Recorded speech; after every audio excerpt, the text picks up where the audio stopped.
რას ნიშნავს მაღალი და დაბალი ენერგიის მატარებელი ადამიანი, როდესაც ამას ამბობენ, ბევრი ვერ ხვდება კონკრეტულად რა შეიძლება ნიშნავდეს მაღალი და დაბალი ენერგიები. მიუხედავად იმისა, რომ ეს არ არის ჩემი სფერო, იმიტომ რომ ჩემი მიმართულება არის პრაქტიკული ასტროლოგია, შემიძლია გამომარტო რას ნიშნავს ეს პრაქტიკული მიმართულებით, არა ენერგიების დონეზე, არამედ პრაქტიკულად რას შეიძლება ჩვეულებრივ ცხოვრებაში ნიშნავდეს ეს.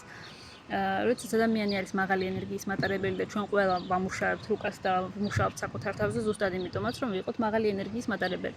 ანუ რას ნიშნავს მაღალი ენერგია? ეს არის ყველაფერი დადებითი. უნდა იყოს უფრო მეტად პოზიტიური, უნდა იყოს უფრო მეტად შემწყნარებელი, უნდა გიყვარდეს ყველა, უნდა ეხმარებოდე ადამიანებს, უნდა გქონდეს პატიების უნარი და ასე შემდეგ. ანუ ყველაფერი დადებითი, ეს არის მაღალი ენერგიები.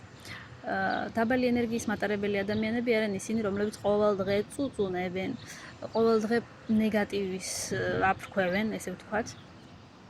ან ვიღაცას ეჩხუბებიან, ან რაღაც კომენტარებს უწერენ.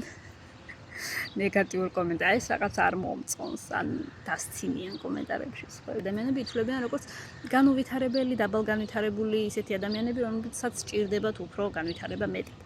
არანაირი აგრესია ესეთ ადამიანებთან არ არის საჭირო, იმიტომ რომ ეს არის, ესე ვთქვათ, ბრძოლა რეალურად საკუთარ თავთან.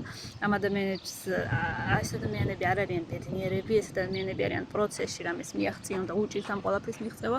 შესაბამისად, აქვს ეს ენერგია, ინტენსიური, დაძაბული, უკმაყოფილო ენერგია, ნეგატიური ენერგია და არ იციან სად წაიღო.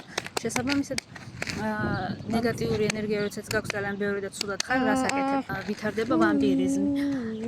იქიდან გამომდინარე, რომ ადამიანს აქვს ძალიან ბევრი ნეგატიური ენერგია და არ იცის სად წაიღოს. შესაბამისად, უნდა რომ ეს ნეგატიური ენერგია ვინმეს გაუზიაროს. ამიტომ თვითონ უკეთესად იქნება, როდესაც ვინმეს გაუზიარებს. თვითონ იგრძნობს უფრო შვებას, ან უფრო ექნება თვითკმაყოფილების ის, რომ აიმე რაღაც დავამტკიცე. როდესაც ეს ადამიანი რაიმეს დაგიწერთ, ან გეჩხუბებათ, გეკამათებათ, არ არის აუცილებელი და არ არის საჭირო ნეგატივი, იმიტომ რომ ამ ადამიანის მიზანი არის, რომ გაავრცელოს თავისი ენერგია, გადასცეს სხვას თავისი ნეგატიური ენერგია, თვითონ უკეთ იგრძნობს თავს. შესაბამისად, თუ თქვენ აიღებთ ამ ენერგიას და თქვენც უპასუხებთ ნეგატიურად, მისი მისია, ესე ვთქვათ, შესრულებულია, თქვენთან გადმოვა ნეგატიური ენერგია, თქვენ დაისტრესებით, დაიბოღმებით, გაბრაზდებით და ასე შემდეგ. თქვენზე გადმოვა ეს ნეგატიური ენერგია. შესაბამისად, არ არის საჭირო ამ ყველაფერს შეხედეთ იუმორით. თქვენ შეგიძლიათ უბრალოდ შეხვიდეთ ამ ადამიანის მდგომარეობაში, ეს მისი ნეგატიური ენერგია არ აიღოთ, უპასუხოთ უფრო დადებითად, უფრო ან არ უპასუხოთ საერთოდ, ან დაუწეროთ გულის სმაილი, ან უბრალოდ გაუღიმოთ და გააგრძელოთ თქვენი გზა. ანუ, ნუ აიღეთ სხვის ნეგატიურ ენერგიას თქვენ საკუთარ თავზე.